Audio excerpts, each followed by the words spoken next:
তোমাদের কাছে টেবিল ক্রাফটগুলো তো ওগুলো তো সবার কাছেই আছে, যাদের কাছে নেই তো এই ভিডিওটা আজকে তাদের জন্য। প্রথমে আমরা যে কোনো খাতার পৃষ্ঠা নিতে হবে, কিন্তু দেখতে হবে যাতে খাতার পৃষ্ঠাটা একটু ভারী হয়। তো প্রথমে আমি পৃষ্ঠাটা ছিঁড়ে নেব। তা এর মধ্যে সবচেয়ে মেন হচ্ছে এই মার্কার। তো মার্কার দিয়ে প্রথমে আমরা 1 সেন্টিমিটার করে রুল টেনে নেব। চলো প্রথমে আমরা রুলটা টেনে নিই। তোমরা দেখতেই পাবে এই মার্কার দিয়ে আমি কীভাবে রুলটা মতো বলি, ঠিক এভাবে রুলটা এই লম্বা লম্বা করে রুল টানলে আমাদের অনেক রুল আসবে। তারপর আমরা এটাকে নিজের কাজে লাগাতে পারবো। দেখতে থাকো তোমরা।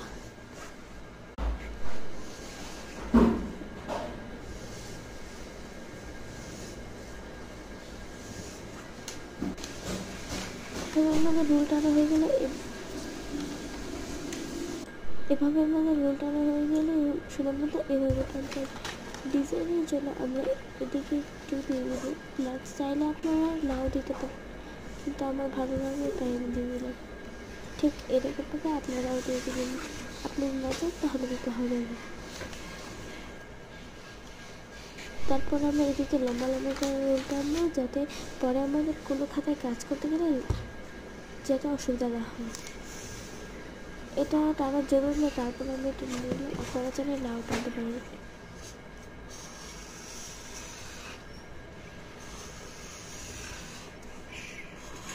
আপনারা দেখতে পারেন আমি কীভাবে রুলগুলো টানলাম, আপনারাও ঠিক এভাবে রুলগুলো টেনে নেবেন। ওকে, তো আরও ডিটেলস অ্যাড করার জন্য আরও গল্প দেখার জন্য আমরা অ্যাড করবো কিছু স্টিকার। আপনাদের কাছে না থাকলে আপনারা চাইলে নাও দিতে পারেন, কিন্তু আমি দিয়ে দিলাম কারণ আমার কাছে খুব কী সময় লাগলো। তো তো আমি এখানে 2টি স্টিকার দিলাম, একটা হচ্ছে বাবর, একটা আবাখাডো। ফাইনাল লুকটা দেখতে কেমন লাগলো আপনারা অবশ্যই কমেন্টে জানাবেন। আজকের ভিডিও এই পর্যন্ত, তো বাই।